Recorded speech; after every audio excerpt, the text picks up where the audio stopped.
본문의 말씀을 가지고 믿음의 선한 싸움을 하라라는 제목으로 하나님 말씀 전하도록 하겠습니다. 지난주는 아니지만 2주 전에 우리가 이제 전한 말씀을 잠깐 좀 요약해 보도록 하겠습니다. 지지난주에 이제 바른 교훈을 따른 경건한 삶이 무엇이냐, 여기에 대해서 우리가 좀 살펴봤습니다. 좀 시간이 오래되어서 약간은 가물가물하겠지만 다시 한번 정리해 보도록 할게요. 6장 전반부에서 바울은 종들을 향해서 권면합니다. 물론 이 종들에게만 말을 한 건 아니에요. 그래서 마땅히 신자가 어떤 경건한 삶을 살아야 되는지에 대해서 좀 이야기를 하고 있는 거죠. 그 대표적인 예로서 이제 종들을 언급을 하고 있는 겁니다. 그래서 이 종들에게 이렇게 권면하죠. 상전들을 마땅히 공경할 자로 알라. 그렇게 권면하고 있습니다. 왜 그런가? 좀 더 많은 설명이 붙여져야 돼요. 그러면 노예 제도가 합당한 거냐? 거기에 대해서는 지난주 설교에 다 했어요. 그죠? 다 했지만, 이거 이제 거기에 대한 설명을 붙일 수가 없으니까, 왜 이제 그 마땅히 공경할 자로 알아야 되느냐라고 했었을 때, 하나님의 이름과 교훈이 비방을 받지 않도록 하기 위함이다. 라고 그렇게 말씀하고 있습니다. 그리고 특히 믿는 신자의 주인에게 더 공경할 자로 알아야 된다. 라고 그렇게 말하고 있죠. 믿는 신자라고 이제 좀 어떻게 보면 가볍게 여길 수 있는 상황들이 생겼다고 했습니다. 왜냐하면 이 종과 주인이 같이 믿는 상황들이 굉장히 많았거든요. 그러면 이제 그리스도 안에서 보편적인 존재고 한 몸 된 존재니까 서로 너나 나나 이런 생각을 이제 그게 틀린 생각은 아니나. 그런데 이제 그런 문제가 그래서 그 당시에 어떤 사회 질서를 반하는 문제가 좀 생겼던 거죠. 그래서 이제 바울 사도는 믿는 상전들에 대해서 더욱 존경할 자로 알아야 된다라고 말하고 있는 거죠. 믿지 않는 상전도 마땅히 공경할 자로 아는데 믿는 상전은 어떻게 하겠어요? 더 공경할 자로 알고 또 그 좋은 그 혜택들이 누구에게 돌아가는 거예요? 믿는 상전에게, 믿는 사람에게 돌아가는 거잖아요. 그렇기 때문에 더 공경할 자로 알아야 된다라고 이야기를 하고 있죠. 이런 그 바울 사도의 권면은 우리 일상 가운데서 어떻게 직장 생활을 하고 우리가 우리의 삶에서 어떤 태도로 일해야 되는지를 잘 보여주고 있다고 그렇게 이야기를 했어요. 그리고 나서 이제 3절과 5절에서는 이런 바른 경건은 자동적으로 이루어지는 게 아니다. 바른 교훈을 따라갈 때 이 바른 경건이 이루어진다라고 말하는 거예요. 근데 이제 여기서는 바울 사도는 그렇지 않은 경우에 대해서 이야기를 해요. 바른 교훈을 따라가지 않았을 때 무슨 일이 일어나는가라고 했었을 때 이제 교만하고 또 마음이 부패해진다. 큰 카테고리가 그랬어요. 그래서 교만해지는데 이제 구체적으로 나타나는 게 뭐냐면 변론과 언쟁을 좋아하고 투기와 분쟁과 비방과 악한 생각이 일어난다라고 이야기를 해요. 그럼 왜 이제 이런 교만함들이 일어나느냐라고 했었을 때 교만함은 왜 일어나는 거죠? 기억납니까? 복음은 뭐 하는 거예요? 우리의 행위를 자랑하는 게 아니잖아요. 그죠? 복음은 하나님의 은혜를 말하는 거예요. 우리가 어떤 은혜를 받았는가. 여기에 대해서 이야기를 하는 것이기 때문에 교만해질 수가 없는 거예요. 내가 그냥 전혀 받을 수 없는 존재였는데 그러한 은혜를 받은 자로, 속량을 받은 자로서 우리가 서기 때문에 또 도무지 자랑할 것이 없으니까 겸손해질 수밖에 없는 거예요. 근데 복음을 알지 못하고 다른 교훈을 쫓으면 어떻게 되는 거예요? 기본적으로 다른 교훈은 이방 어떤 그런 교훈들은 결국은 다 자기 자랑인 거예요. 자기의 그 업적을 자랑하는 것들이죠. 그래서 자기 행위를 자랑하기 때문에 기본적으로 사람은 교만해질 수밖에 없다. 물론 이제 뭐 이렇게 겸손을 들고 그렇게 한달지라도 결국은 그 안에 자기가 했다라는 생각이 있는 거죠. 그래서 교만해질 수밖에 없다. 그리고 마음이 부패해진다고 이야기를 하고 있어요. 그래서 진리를 잃어버려서 심지어 어떤 지경까지 나아가냐면 경건을 이익의 방도로 생각한다. 그래서 이런 이제 이방 종교들이 또는 이런 뭐 이단들이 결국은 경건을 빙자해서 이익을 취하고 착취하는 이런 모습들도 제가 좀 설명을 했습니다. 그래서 6절과 10절에서는 이제 우리가 이제 그 바른 교훈을 따르고 특별히 이제 자족하는 마음이 있으면 경건에 큰 유익이 있다라고 이야기를 해요. 왜 우리는 이제 자족하고 만족해야 되는가? 좀 그 하나님이 있으니까 뭐 이렇게 말을 해야 될 것 같은데, 근데 오늘 본문에서는 뭐라고 이야기를 하고 있는 거예요? 공수거를 이야기를 해요. 네가 빈손으로 왔고 어떤 것을 가지고 갈 수 없다라고 말하는 거예요. 그래서 하나님 앞에 네가 반드시 서야 할 그때가 있다는 거예요. 그때가 있기 때문에 그때 네가 가져갈 수 있는 게 아무것도 없다는 거예요. 그래서 뭐 돈을 가져갈 수 있는 것도 아니고 네 업적을 가져갈 수 있는 것도 아니고 아무것도 가져갈 수 없다는 거죠. 그때를 생각하고 자족하는 마음을 가지라는 거예요. 그래서 그 반대편에 부하려는 마음에 대해서 경고를 하고 있는 거예요. 그래서 이 부하려는 마음은 시험과 올무와 어리석고 해로운 욕심에 떨어지기 쉽다. 그리고 이것의 결과로서 파멸과 멸망이 일어난다라고 그렇게 이야기를 하고 있습니다. 그리고 바울 사도는 우리에게 많이 알려진 그 구절을 가지고 이제 권면을 하고 있습니다. 돈을 사랑하는 것이 뭐의 뿌리다? 일만하게 뿌리다. 라고 그렇게 이야기를 하고 있는 거죠. 그래서 돈을 사랑하는 것에서 부정이 나오고, 돈을 사랑하는 것에서 거짓말이 나오고, 돈을 사랑하는 것에서 공정이 사라지고, 돈을 사랑하는 것에서 부패가 일어나는 모든 일막의 뿌리가 되어지기 때문에 항상 자족하는 마음을 가져야 된다라고 그렇게 이야기를 하고 있죠. 오늘 이제 6장 후반부에서 이제 바울 사도는 이제 마지막 권면을 하고 있는 거죠. 사실 앞에 부분과 좀 연결된다고 해도 크게 무방함이 없어요. 그런데 이제 너무 많은 말들을 해야 되기 때문에 사실 2번 이렇게 끄는 거라고 할 수 있는데, 오늘 제목이 뭡니까? 믿음의 선한 싸움을 하라. 그죠? 사실 앞에 부분과 연결되어질 수도 있다. 라고 할 수 있는 거죠. 이 바울 사도는 이 디모데 성도에게 믿음의 선한 싸움을 하라 라고 그렇게 권면하고 있어요. 11절부터 14절까지 우리 선미자매 좀 읽어주세요.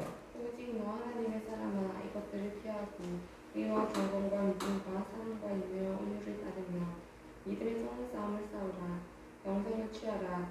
이를 위하여 내가 불신을 받았고 많은 증인 앞에서 선한 증언을 하였도다. 만물을 살아계신 하나님 앞과 먼저 빌라도를 향하여 선한 증언을 하신 그리스도 예수 앞에서 내가 너를 명하노니 우리 주 예수 그리스도께서 나타나실 때까지 흠도 없고 책망받을 것도 없이 이 명령을 지키라. 본문에서 많은 말들을 하고 있어요. 근데 이 짧은 구절에서 특별히 강조되는 게 있어요. 그건 뭐냐면 믿음의 선한 싸움을 하라. 이게 2번이나 반복이 되고 있어요. 물론 믿음의 선한 싸움을 하라라는 말이 딱 한 번이에요. 그런데 그것에 대한 반복이 14절에 보면 이제 뭐 하고 있어요? 책망받을 것이 이 명령을 지키라 라고 이야기를 하고 있기 때문에 믿음의 선한 싸움을 하라는 게 2번 반복되어지고 있다고 해도 무방한 거죠. 그래서 이제 바울 사도는 믿음의 선한 싸움을 하라고 권면하고 있는데, 야, 신자에게 있어서 믿음의 선한 싸움이 뭘까? 이 본문에서는 분명하게 이제 나와 있지 않은 거예요. 그 당시에는 이제 믿음의 선한 싸움이 뭔지를 분명히 알았던 거죠. 그리고 또 뭐 당연스럽게 생각했던 거죠. 그러면 우리에게 있어서 이 믿음의 선한 싸움은 뭘까? 또 뭐 신자에게 주어진 믿음의 선한 싸움은 무엇일까에 대해서 우리는 좀 생각해 봐야 될 필요가 있는 것 같아요. 문맥을 이제 살펴본다라면 주어진 삶의 정황에서 뭐 하는 거예요? 경건의 삶을 살아가는 거죠. 아까 종이 어떻게 했어요? 그 주어진 삶의 정황 가운데서 어떻게 한 거예요? 경건의 삶을 살아간 거죠. 그죠? 그랬던 것처럼 이 문맥적으로 살펴본다면 믿음의 선한 싸움을 한다는 건요. 우리의 삶 가운데서 경건의 삶을 뭐 해가는 거예요? 살아가는 것이라고 할 수가 있죠. 그래서 이제 구체적으로 좀 더 나아간다면 학생은 뭘 열심히 삶의 가운데서 막 뒤에서 막 꾸벅꾸벅 졸고 막 뒤에서 수업하는데 막 친구들하고 장난치고 이거 경건의 삶을 살아가는 거예요? 아닌 거죠. 주어진 삶의 정황 가운데서 학생으로서 최선은 공부를 열심히 하는 거죠.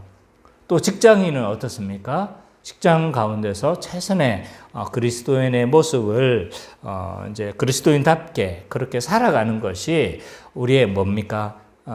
믿음의 선한 싸움을 하는 것이다 라고 그렇게 할 수가 있을 것 같습니다. 신자는요, 카멜레온 같은 삶을 살아서는 안 돼요. 여기에서 가면 이 색깔로 바뀌고 저기로 가면 저 색깔로 바뀌고 항상 같은 색깔을 보여야 돼요. 우리가 예수 그리스도와 연합한 자가 되었으면요, 예수 그리스도와 같은 색깔을 해야 되는 거예요. 예수와 연합되어졌다고 하면서 내가 이제 새 사람이 되었다고 하면서 갈 때마다 색깔이 다르면 이게 어떻게 이게 신자라고 할 수 있을까요? 물론 우리는 우리의 삶의 정황 가운데서 이미와 아직의 삶을 살고 있어요. 여러 가지 좀 이러한 삶이 쉽지 않다는 거 알아요.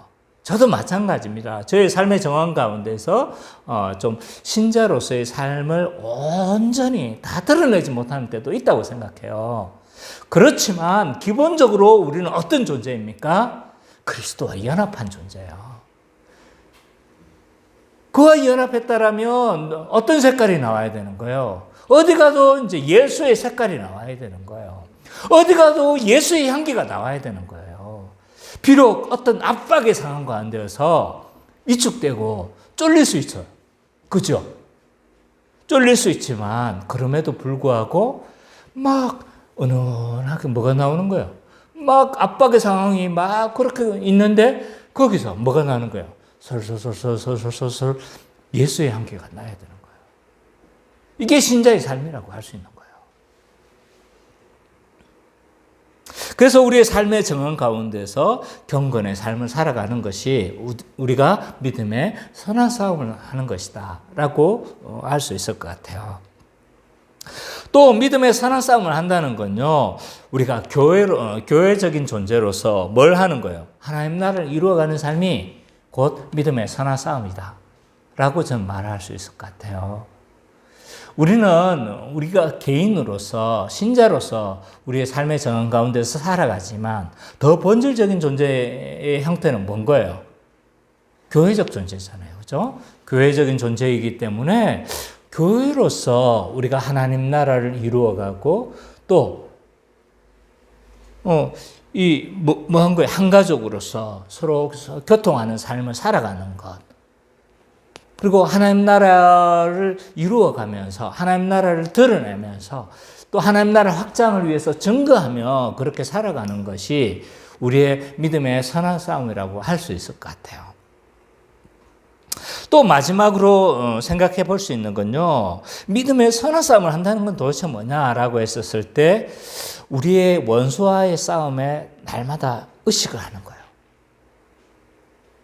우리는 이 믿음의 선한 싸움을 한다는 것, 곧 지금 뭘 전제로 하고 있는 거예요? 지금 전투를 지금 전제로 하고 있는 거잖아요. 그죠? 전투를 전제로 하고 있는 것이기 때문에 우리의 원수와의 싸움을 날마다 의식하는 거죠. 사탄은요, 교회를 내버려 두지 않습니다. 한 신자를 그대로 내버려 두지 않아요. 어떻게 해서든지 신자를 파괴하고 무너지게 하고 정죄감에 빠지게 하고, 마찬가지예요. 교회도 막 무너지게 하고 흔들리게 하고 막 이렇게 하려고 하는 것이 사단의 싸움인 거죠. 그런 싸움에서 우리는, 신자는 어떻게 하는 거예요? 맞서는 거예요. 맞서는 거. 그래서 이제 거짓 교사를 동원해서 믿음을, 도리를 혼란스럽게 하고 막 세관점이나 온갖 여러 가지 뭐 들어도 잘 모를 듯한 온갖 뭐 그게 승리자 그리스도론이든지 뭐 온갖 지금 막 이런 옳지 못한, 성경이 말하지 않는 거짓된 가르침을 가지고 침투하고 있는 거예요. 근데 이런 침투를 하고 교회 안에 막 유튜브를 통해서 온갖 여러 가지 채널을 통해서 침투하고 있는데, 우리는 이것들 아무 생각이 없고 맞나 보다. 세속주의가 흠투해도 뭐 그거 뭐 실용적으로는 살아야지. 개인주의가 침투해도 그렇구나. 뭐 우리는 개인 아닌가? 결국 혼자서 살아가는 거 아니야? 뭐 이렇게 어떻게 침투가 되는지도 모르고 우리가 아무 의식 없이 그렇게 살아서는 안 된다는 거예요. 그래서 이런 거짓된 가르침 가운데서, 이런 세상의 정언 가운데서 세상 가운데 믿음을 변증하고 또 지켜내고, 이러한 싸움들을 우리는 날마다 의식해야 되는 겁니다. 이해가 됩니까? 자, 그래서 우리의 삶의 정언 가운데서 믿음의 선한 싸움이 무엇인지 분명하지 않을 것 같아서 제가 이건 좀 언급을 하고 지나가야 되겠다 생각을 한 거예요. 그래서 우리의 믿음의 선한 싸움에 이런 많은 정황들이 있다는 거예요. 이거 외에도 온갖 모든 삶의 정황들이 있죠. 그래서 이런 믿음의 선한 싸움들을 우리는 싸워가야 된다. 자, 이렇게 이야기를 하면 이런 생각을 할 수 있어요. 저는 목사가 아닌데요. 저는 사역자가 아닙니다. 저는 교사가 아니에요. 저는 사모가 아닙니다. 저는 성도 나부랭이. 성도가 얼마나 거룩한 이름인지 이야기를 했어요. 근데 그 자기에게 주어진 그 위치가 얼마나 대단한지도 모르고, 나는 누구가 아니기 때문에 온갖 핑계를 대면서 이런 믿음의 선한 싸움에서 자기는 뭘 하려고 하는 거예요? 배제를 하려고 하는 거죠. 빠지려고 하는 거예요. 그렇지 않습니다. 이 믿음의 선한 싸움은요, 모든 성도에게 주어진 정황이라는 거예요. 이를 위해서 모든 사람들을 부르셨습니다. 그래서 바울은요, 디모데와 성도를 가리켜서 뭐라고 지금 지칭하고 있어요? 너 하나님의 사람아. 하나님의 사람아. 이거 사역자를 말하는 거네. 사실 그렇습니다. 구약에 봐보면요, 이 하나님의 사람아, 하나님의 사람, 이런 지칭은요, 선지자 또는 지도자들이에요. 그래서 이 바울 사도 그 열왕기나 이런 데 보면 하나님의 사람이 막 왕들에게 막 뭐 하고 있습니까? 선지자들이 막 왕들을 책망하고, 근데 이제 그 사람의 이름도 안 드러나는 거예요. 하나님의 사람이. 선지자 아니면 지도자들을 가리켜서 하나님의 사람이라고 했어요. 그리고 사무엘을 지칭해서 하나님의 사람이다 라고 지칭했단 말이에요. 그러니까 지도자구나, 이렇게 생각할 수 있어요. 근데 신약 시대에는요, 모든 신자를 가리켜서 하나님의 사람이라고 했어요. 확인해 봐야 되겠죠? 디모데후서 3장 16절 17절. 디모데후서 3장 16절 17절. 선미자매가 좀 읽어주세요. 모든 성경은 하나님의 감동으로 된 것으로 교훈과 책망과 바르게 함과 이를 교육하기에 유익하니 이는 하나님의 사람으로 온전하게 하며 모든 선한 일을 행할 능력을 갖추게 하려 함이라. 하나님의 사람이 언급되고 있어요. 그죠? 모든 성경이 누구를 위한 겁니까? 목회자를만 위한 것입니까? 목회자들만 온전하기 위한 거예요? 아니죠. 모든 성경은 모든 신자를 유익하게 하기 위한 겁니다. 근데 그 모든 신자를 가리켜서 누구라고 지칭하고 있습니까? 하나님의 사람으로 온전케 하기 위함이다 라고 이야기를 하고 있는 거예요. 자, 그렇기 때문에 신약 시대에 와서 우리는 모두가 하나님의 사람이 되어진 거예요. 그래서 뭐 이런 명칭이 좋아가지고 어떤 사람은 이제 이름을 하람이라고 해요. 하나님의 사람. 이걸 좀 뭐 합니까? 그래서 축제 이름에 하람제도 있고 막 그래요. 어쨌든 이 신약 시대에는 모든 신자들이 하나님의 사람이 되어졌다는 거예요. 그렇기 때문에 너 하나님의 사람아 라고 했었을 때 뭐 한 거예요? 지금 이건 물론 직접적으로는 누구를 지칭한 겁니까? 디모데를 지칭한 거예요.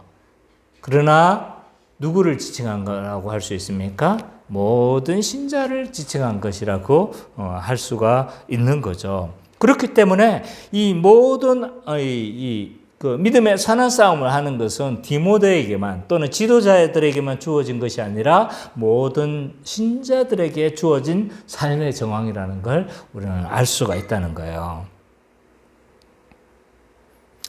자, 이런 명령은요, 언제까지 해야 되냐면 14절에 보면 언제까지 해야 된대요? 예수 그리스도께서 나타나실 때까지 이런 믿음의 선한 싸움을 해야 된다라고 이야기를 하는 거예요. 그래서 예수 그리스도께서 오실 때까지, 재림 때까지 반복되어지는 삶의 정황인 거예요. 한 며칠만 하면 좋은데 평생 우리가 그렇게 살아가야 되는 거죠. 우리의 삶의 정황이 우리에게 주어질 때까지. 그렇기 때문에 어쩌면 성도는요, 주님의 재림을 소망하는 삶이 굉장히 당연한 것 같아요. 이렇게 믿음의 선한 싸움을 살다 보면 때로는 지치잖아요. 그죠? 막 지치고 또 분투하다 보면 또 낙심될 때도 있고 그러다 보면 어떻게 되는 거예요? 주님 언제 재림하십니까? 우리 선배들도 그랬잖아요. 낮에나 밤에나 눈물 머금고 아주 오래된 찬양이에요. 보면 하늘만 이상하면요 주님 고대가요 이 책이. 그래서 오 주님 오시렵니까 찬양이 있어요. 주님 고대가 있는데 이런 믿음의 분투가 있는 자들에게는요 이런 주님의 재림을 소망하는 게 너무 당연한 거예요. 근데 이제 우리는 안 그렇잖아요. 주님 오실까 막 겁이 나는 거예요. 주님 오시면 내가 지금 이걸 못 누리는데, 주님 오시면 내가 시집도 못 가는데, 주님 오시면 내가 장가도 못 가는데, 주님 오시면 이 집 다 어떡해? 내가 읽는 거 어떡해? 뭐 이런 생각을 하는 거죠.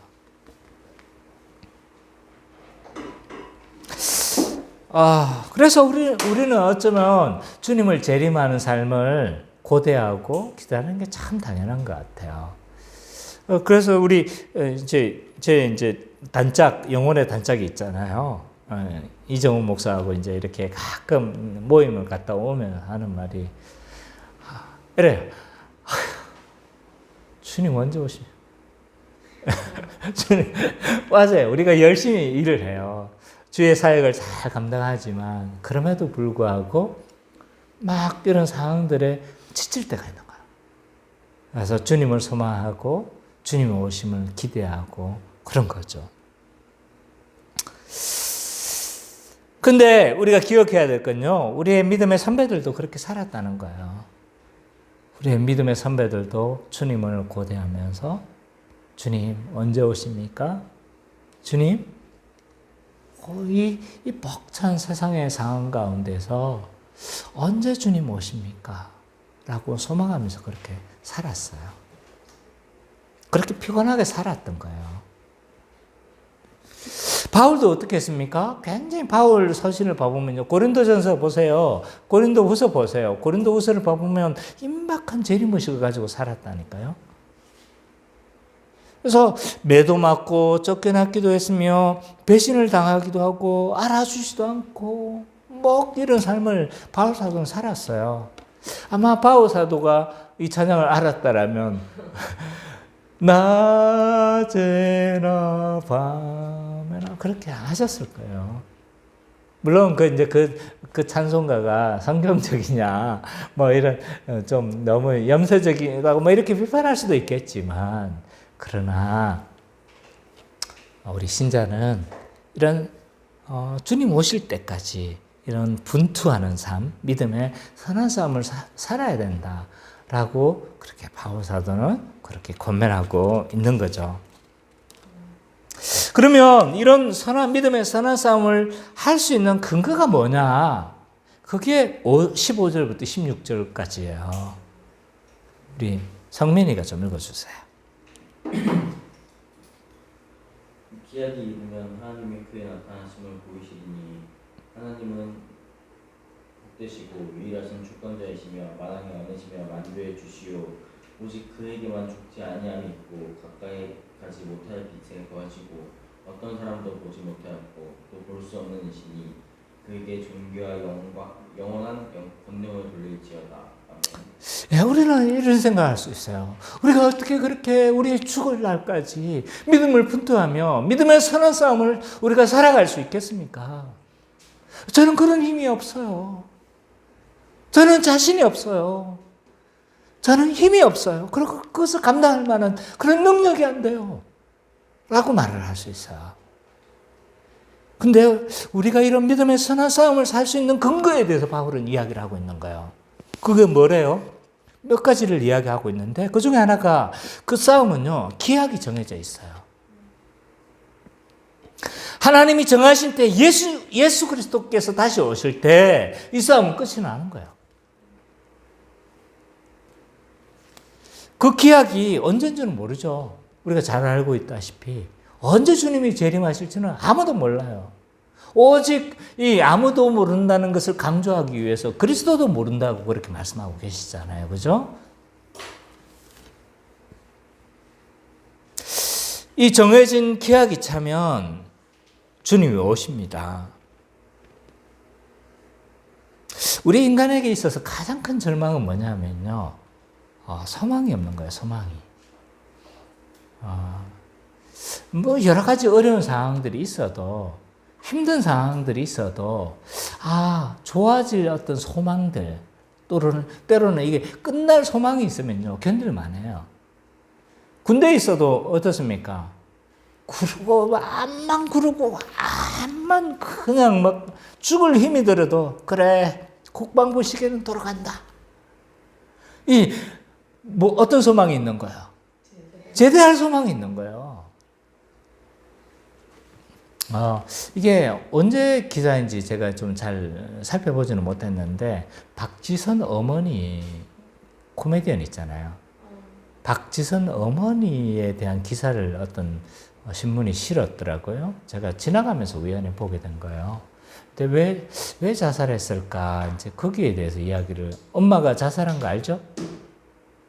엄마도 자살한 거 알죠? 네.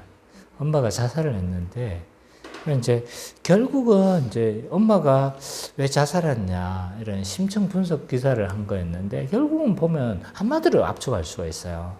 소망이 없었던 거예요. 소망이. 그래서 대부분의 사람들이, 자살한 사람들이 뭐 하는 거예요? 소망이 없을 때 자살을 하는 거예요. 소망이 있으면 어떻게 하는 거예요? 네, 그거 견뎌내는 거예요.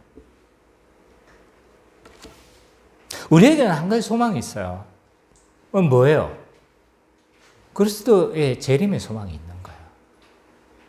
그리스도의 재림의 소망이 있기 때문에 우리가 지금의 우리의 싸움들이 분투하고 어렵고 때로는 넘어지고 때로는 막 내가 부적격한 자처럼 보여지고 이럼에도 불구하고 우리에게는 한 가지 소망이 있습니다. 이 정해진 기약이 있다는 거예요. 정해진 기약이.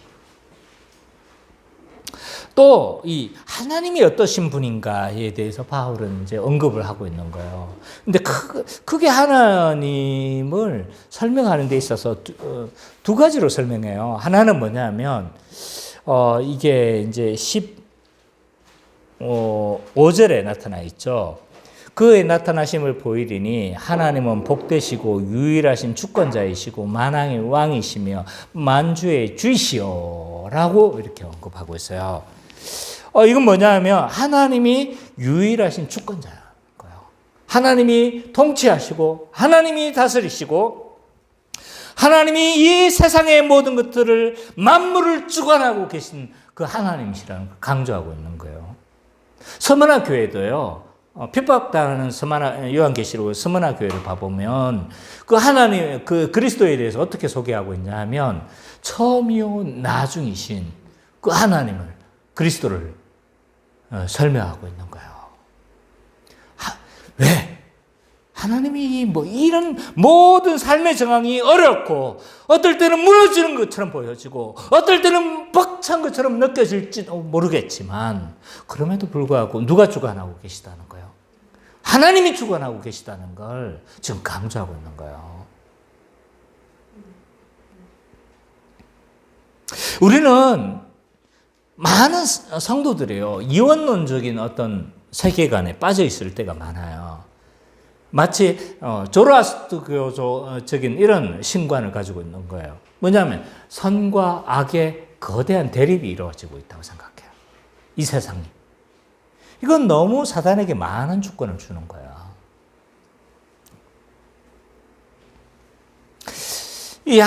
이 사탄은요 아무 권세가 없어요. 물론 그가 이제 타락한 천사로서 여러 가지 초월적인 여러 가지 능력들이 있는 건 사실이에요. 그러나 하나님의 사탄이에요. 그도 하나님의 허락이 없이는요 어떤 일들을 진행할 수가 없어요. 욥을 시험할 때 어떻게 했습니까? 누구의 허락을 맡았습니까?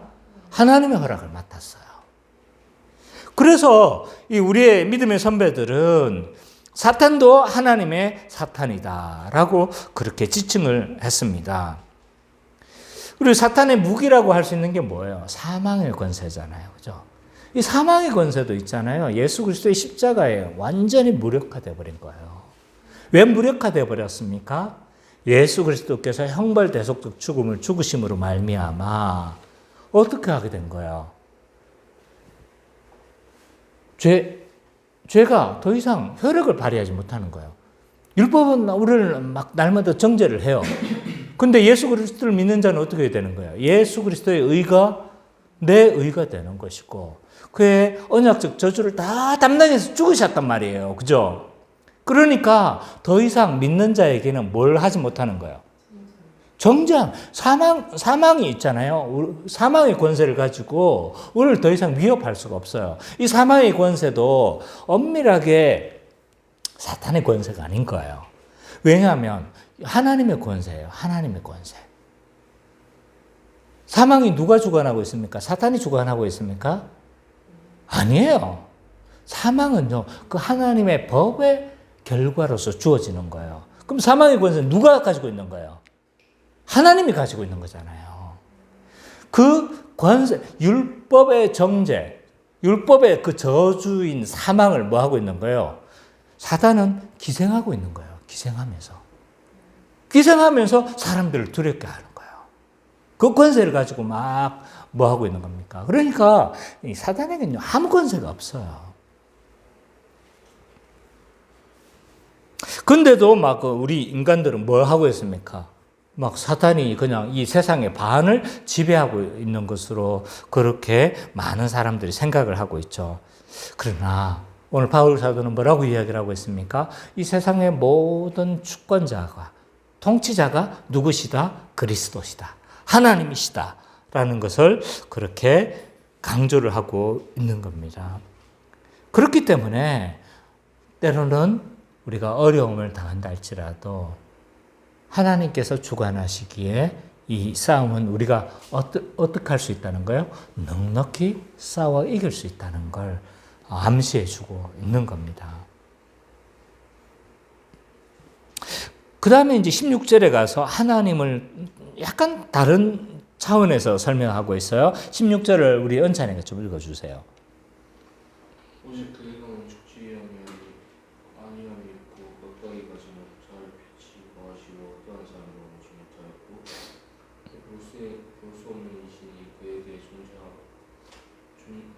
그에게 존귀와 영원한 권능이 돌리시오다. 예, 여기에서 16절에 보면 이 하나님은 피조물과 다른 전적으로 이렇게 초월적인 하나님에 대해서 많이 이야기를 하고 있어요. 그런데 이제 하나님은 어떤 분이시라는 거죠? 죽지 않으시다는 거예요. 하나님은 불멸한 하나님이시라는 거예요. 망하는 법이 없는 거예요.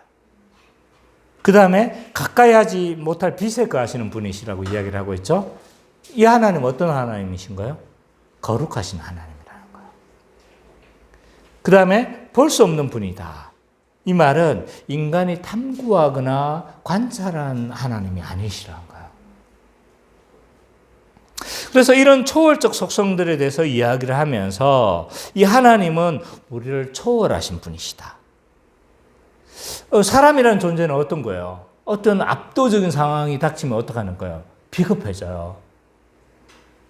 막 평소에는 막 남자친구가 막 듬직하게 나만 믿어 이러는데 깡패가 막 한 10명이 나타나면 갑자기 어떻게 되는 거야? 상황을 살펴보면 막 36개 혼자서 막 주랭랑 치기도 하잖아요. 그죠? 왜 그럽니까? 어떤 사람이라는 게 어떤 압도적인 상황에 이렇게 당하면 어떤 상황이 압도적으로 그냥 되어져 버리면 어떻게 해요? 비굴해질 수도 있는 거잖아요. 베드로가 그랬잖아요. 그죠? 베드로가 갑자기 뭐 이런 압도적인 상황이 되니까 조그만 여종 앞에서 예수님을 부인하잖아요. 그죠? 그러나 성도는 어떤 존재라는 거예요? 초월적 권능으로 통치하시고 하나님이 바라보시며 지키시는 분이시라는 거예요. 그래서 현재 여러 가지 어려운 상황들이 있지만 하나님은요, 여러 가지 방법을 동원하셔서 초월적인 상황들을 동원하셔서 어떻게 하는 거예요? 이런 모든 상황들을 넉넉하게 이기시는 분이심을 드러내고 있는 겁니다. 그래서 이런 하나님에 대해서 언급하고 있는 거예요. 우리가 믿음의 선한 싸움을 할 수 없다고 주장할 수 없는 거예요. 우리에게 누가 있는 거예요? 우리의 배경 뒤에 계시는 이런 하나님이 있다고 이렇게 언급하고 있는 겁니다. 우리가 이런 싸움을 감당해내는 게 아닌 거예요. 누가 싸우시는 거예요? 하나님이 싸우시는 거예요. 그리스도께서 싸우시는 거예요. 우리는 그의 권능을 뭐 할 뿐이다? 사용할 뿐이다. 기도를 통해서 그 권능을 우리는 사용하는 거죠. 자기가 싸우려고 그러니까 힘들죠. 자기가 싸우려고 그러니까. 그러면서 17절부터 21절에서는 이런 믿음으로 사는 자는 덧없는 재물에 소망을 두지 않고 오직 하나님께 소망을 둔다고 이야기를 해요. 우리 선미자매 한번 읽어주십시오. 내가 시대에 뭐죠? 네, 맞아요. 보안자들을 위하여 마음을 높이지 말고 정함이 없는 데에 소망을 두지 말고 오직 우리에게 모든 것을 후히 주시라 우리가 하신 하나님께 두며 성령과 정상한 사람을 많이 하고 나누어 주기를 좋아하며 더불어온 자가 되게 하라. 이것이 장래에 자기를 위하여 좋은 터를 쌓는 참된 생명을 취하는 것이니라. 이모디야 망령되고 헛된 말과 거짓된 지식에 발라고 피하므로 내게 부탁한 것을 지키라. 이것을 따르는 사람들이 있어 믿음에서 벗어나느니라. 내가 너와 함께 있을지어다. 자, 사도 바울은요, 부한자들에게 가르쳐야 할 것을 알려주고 있습니다. 근데 이 부한자들이라는 건 물론 직접적으로는 부자들을 이야기를 해요. 그러나 모든 신자라고 할 수가 있습니다. 가난하다고 뭐 하나님만 소망합니까? 가난한 사람만 하나님을 소망해요? 그렇지 않습니다. 부자라고 그럼 재물에 소망을 둡니까? 그렇지 않아요. 믿음이 없는 자가 뭘 하는 거예요? 하나님의 일용할 양식을 공급함을 믿지 못하는 자가 뭐 하는 거예요? 이 땅에 재물에 소망을 두는 겁니다. 이게 더 우리를 안전하게 할 것 같으니까. 이걸 의지하는 거예요. 이 불안한 세상 가운데서 하나님이 나를 지키겠다는 이런 믿음보다 뭐가 나를 더 확실하게 지켜줄 것 같다고 생각하는 거예요? 재물이 나를 더 확실하게 지켜주고 안식을 줄 것 같고 재물이 나를 더 안전하게 보호할 것 같다라고 생각하기 때문에 뭐 하는 거예요? 재물을 탐하는 거예요. 믿음이 없는 자가 그런 거예요. 믿음이 없는 자. 부한 자가 막 이게 그런 게 아니고 가난한 자라고 해서 그런 게 아니고 믿음이 없는 자가 재물을 탐하고 재물을 소망하는 거예요.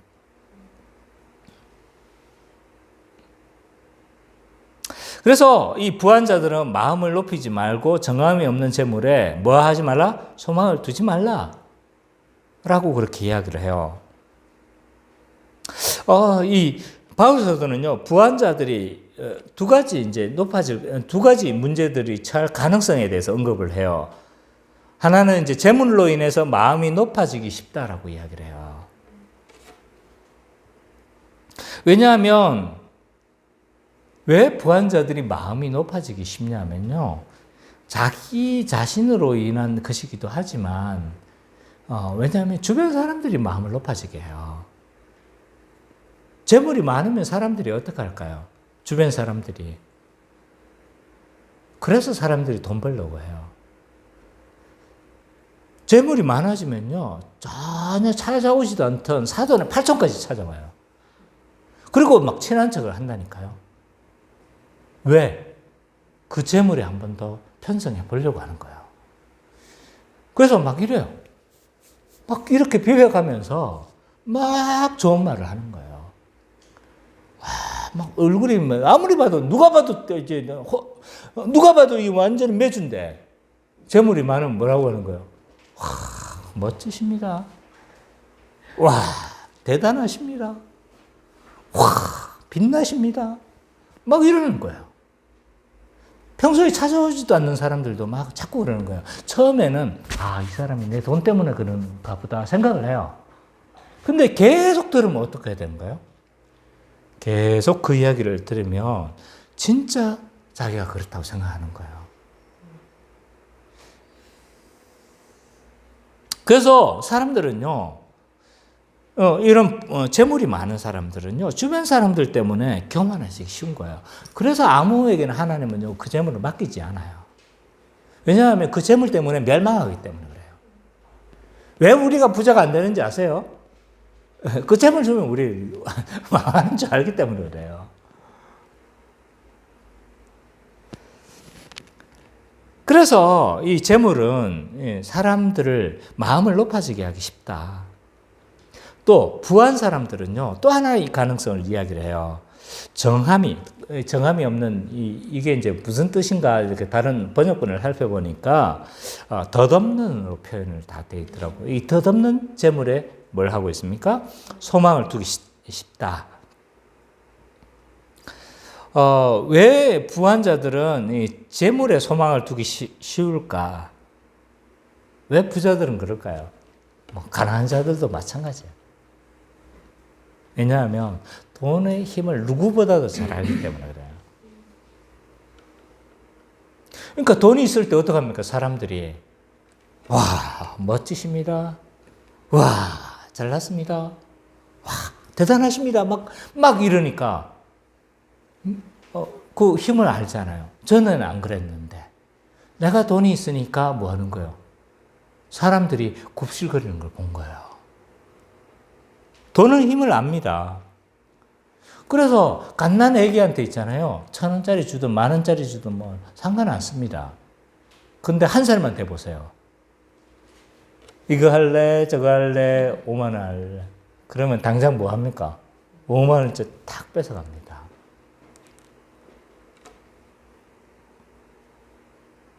그래서 누구보다도 부자는요, 이 돈의 힘을 뭘 알고 있어요? 잘 알고 있어요.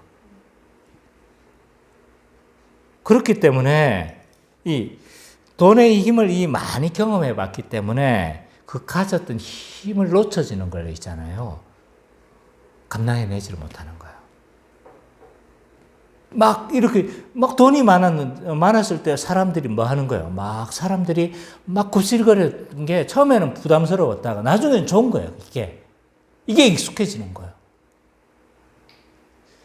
그래서 그거 이제 나중에는 이 힘을 놓치는 걸 뭐 하지 못하는 거예요? 견디지 못하는 겁니다. 그러면 어떻게 하는 거예요? 정함이 없는 재물에 소망을 두기 쉽습니다. 내가 하나님 잘 믿는다고 사람들 부러워하던가요? 부러워해요?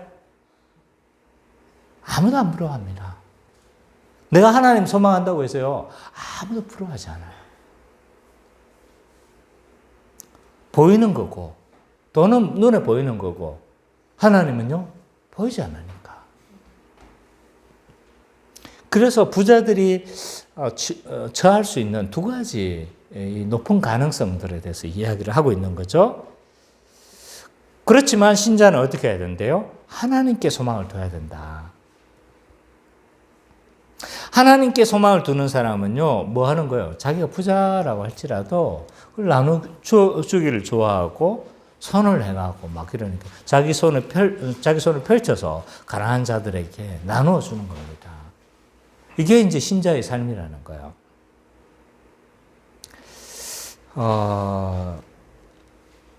어제 이제 여러분들은 인식할지 모르겠지만 뭐 제가 금요일 제가 이야기했나요? 그러니까 아래죠, 아래. 제가 참 좋아하던 개혁파 신학자라고 할 수 있죠.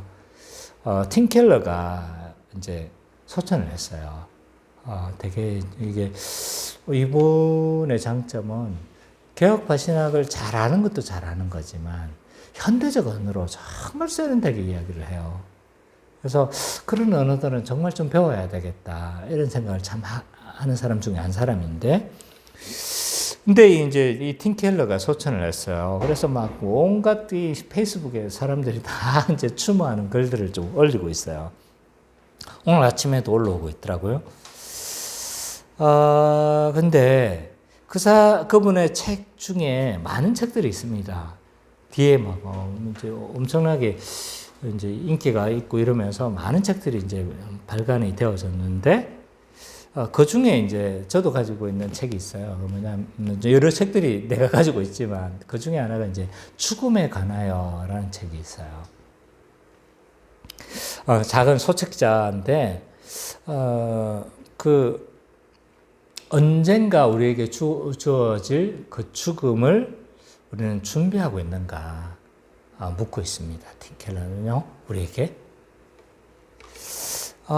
죽음은 굉장히 이제 사건이죠. 우리 한 개인에게 있어서도 모든 사람들에게 있어서도 엄청난 사건이에요. 엄청난 단절의 사건이기도 하죠. 뭐의 단절인 겁니까?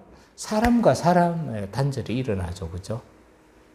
물론 다른 공간에 다른 어떤 곳에서 이렇게 이제 또 만남이 이루어지고는 있겠지만. 어쨌든 이 사랑하는 사람과의 단절이 일어난 사건이잖아요. 그죠?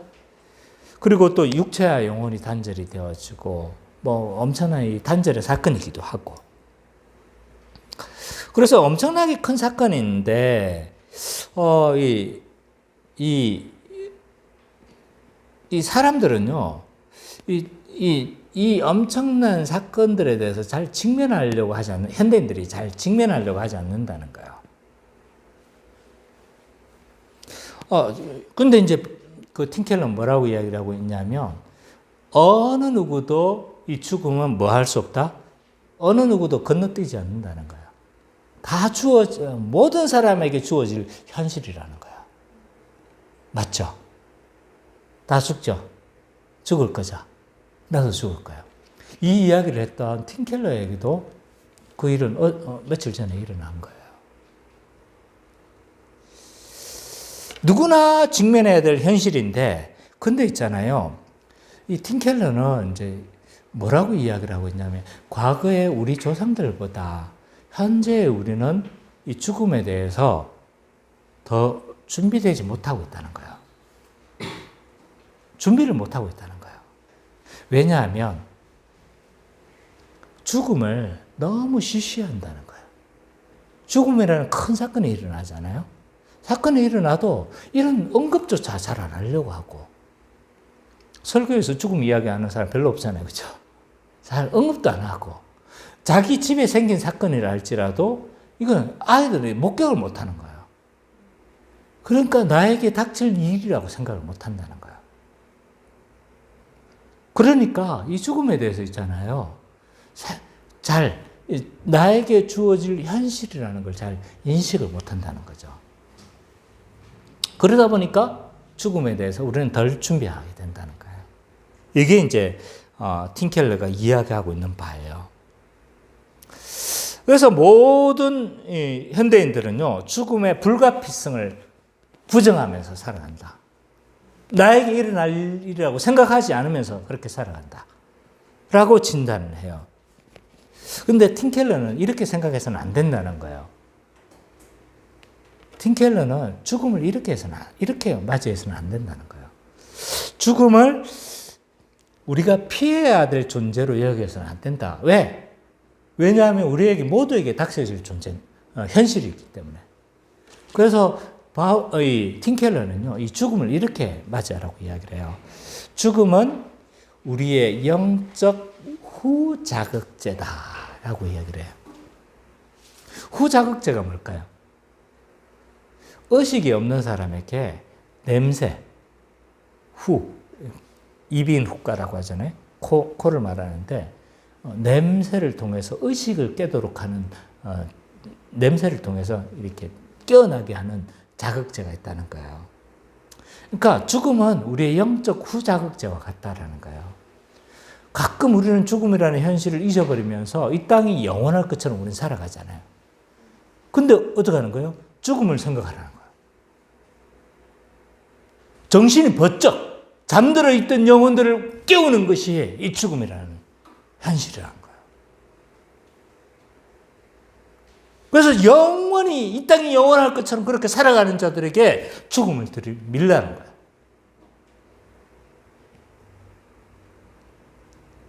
그래서 이 죽음을 날마다 인식함으로 우리가 이 땅에 소망을 두지 않고 어디에 소망을 두게 하는 거예요?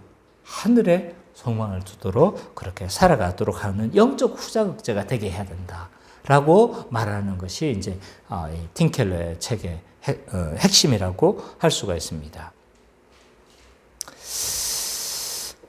좀 이런 영적인 지혜가 필요할 것 같아요. 당연한 현실이고 당면한 우리에게 문제임에도 불구하고 우리는 외면하면서 살아가요. 그러나 우리에게 곧 닥쳐질 현실이라는 것을 알고 우리가 이 땅을 위해서 살아가지 않고 하나님을 위해서 우리가 언제 죽음이 다가와서 하나님 앞에 서야 될 존재라는 것을 알면서 인식하면서 우리는 어떻게 해야 되는가? 하나님을 소망하면서 그렇게 살아가야 되는 거죠. 그래야 덧없는 재물에 우리는 소망을 두지 않는 거예요. 그리고 오직 하나님께 소망을 두고 우리에게 주어진 어떤 싸움을, 믿음의 선한 싸움을 우리는 살아갈 수가 있는 거죠. 신자는요, 이 하나님께 소망을 두고 믿음의 선한 싸움을 싸우며 그렇게 살아가야 하는 것이 너무나 마땅합니다. 이게 오늘 본문에서 말하고 있는 바예요. 이 본문을 통해서 우리는 몇 가지 좀 생각을 해봤으면 좋겠습니다. 우리에겐 과연 어떤 믿음의 선한 싸움의 영역이 있는가? 성민이에게 이런 명적 싸움이 있습니까? 많은 사람들이요, 하나님을 믿어도 이방 종교처럼 그렇게 믿는 경우가 많습니다. 이방 종교의 특징이 뭐라고 했어요? 빌고, 얼르고, 꼬시고, 감동시켜서 그 신적 존재에게 축복을 받아내는 게 이방 종교예요. 우리도 이 이방 종교처럼 신앙생활을 하며 살아갈 수가 있어요. 하나님을 믿지만 하나님의 자녀로서 영적 선한 싸움을 싸우며 그렇게 살아가는 것이 아니라 하나님께 복을 빌고 새벽 기도를 해도 내 자식 잘 되라고 기도하고 뭐 이런 자기를 위한 신앙생활을 하면서 그렇게 살아갈 수 있는 거죠. 그러나 우리는 신자가 된다는 건 뭐예요? 나를 위해서 살던 자가 이제 누구를 위해서 살던 자로 변모되어진 거예요? 하나님을 위해서 살던 자로 변모되어지는 거예요. 회개라는 게 뭐예요? 유턴하는 거예요. 나를 위해서 살아가던 자가 하나님을 위해서 살아가는 자로 유턴하는 것이 회개의 삶인 거예요. 나는 하나님을 위해서 그리고 영적 선한 싸움을 싸우면서 그렇게 살아가고 있는가 생각해 봐야 합니다. 여전히 나 자신을 위해서 그렇게 우리는 살아가면서 그렇게 그냥 뭐 하는 것만 다를 뿐이에요. 그냥 비는 대상만 다를 뿐이에요. 그냥 나에게 주어진 믿음의 선한 싸움의 영역이 어디인가 늘 좀 생각해 보면서 살아야 될 것 같아요. 나는 하나님 나라의 삶을 살기 위해서 하나님 나라의 지체로서 그렇게 우리는 살아가고 있는가? 또 나의 주어진 삶의 영역에서 분투하는 그런 믿음의 싸움을 살아가고 있는가? 나는 하나님 나라를 증거하는 삶을 그렇게 살아가고 있는가? 믿음의 선한 싸움이 나에게 있는가를 늘 우리는 생각해 봐야 될 것 같아요. 또 하나 생각해야 될 부분은 뭐냐 하면 우리가 믿음의 선한 싸움을 할 때 우리가 누구이고 하나님이 누구인지를 우리는 날마다 생각해야 될 것 같아요. 앞에서 했던 부분이에요. 하나님이 어떤 분이세요? 우리를 초월하신 분이에요. 그냥 우리를 도와줄 수 있는 능력이 없는 분이 아닌 거죠.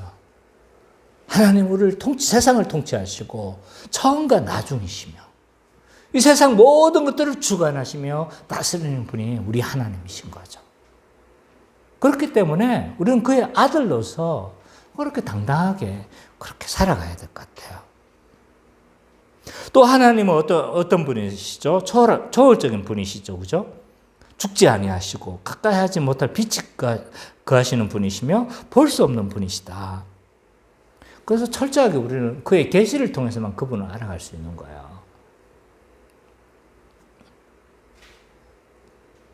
이 하나님을 우리가 모시고 살면서도 우리는 뭐냐면 여전히 사자 심장이 아니고 뭐 한 거예요? 고양이 심장이에요. 고양이 심장. 조그만 꼬마도 아빠하고 손잡고 가면 어떻게 되는 거예요? 사자 심장이 돼요. 세상이 그냥 다 별거 아닌 거예요. 지나가다가도 커다란 개가 있어도 아빠 손잡고 있으면 뻥 차는 거예요. 평소에는 어떻게 하는 거예요? 평소에는 어떻게 합니까? 커다란 개가 있으면 막 다른 골목으로 도망가던 그 겁쟁이가 아빠의 손을 잡고 있으면요. 막 사자 심장이 되어버리는 거예요. 자, 우리는 어떻습니까? 우리의 주어진 영적 싸움에서 쫄보가 되어 있지는 않는지. 이런 하나님을 모시고 살면서도 그 하나님을 기대지 못하고 손을 잡지 못하고 우리는 고양이 심장을 가지고 그렇게 믿음의 주어진 삶의 정황에서 이렇게 궁핍하게 살고 있지는 않는지 생각해 봤으면 좋겠습니다. 그리고 또한 우리가 주어진 이 땅의 삶이 영원하지 않다는 것도 날마다 기억해야 될 것 같아요. 죽음은요, 우리에게 누구에게나 닥쳐질 삶의 현실이에요. 죽음을 이렇게 논했던 틴켈러마저도 피하지 못할 현실이었어요. 그럼 우리에게도 닥친다는 생각을 해야 되는 겁니다. 그러면 우리에게 이 죽음은 영적 후자극제인 거예요. 나도 하나님 앞에 설 날이 있을 것이고 그때 나의 삶을 결산하게 될 거라는 생각들을 당연히 하게 되겠죠. 그럼 이 땅의 삶을 우리는 어떻게 살아야 될 것인가? 심각하게 고민해 봐야 되는 거죠. 그래서 우리에게 주어진 믿음의 선한 싸움을 그렇게 기쁨으로 감당하고 넉넉히 싸워 이김으로 그렇게 믿음의 선한 싸움을 싸워내시는 우리 기쁨의 교회 모든 성도님 되시기를 간절히 축원합니다.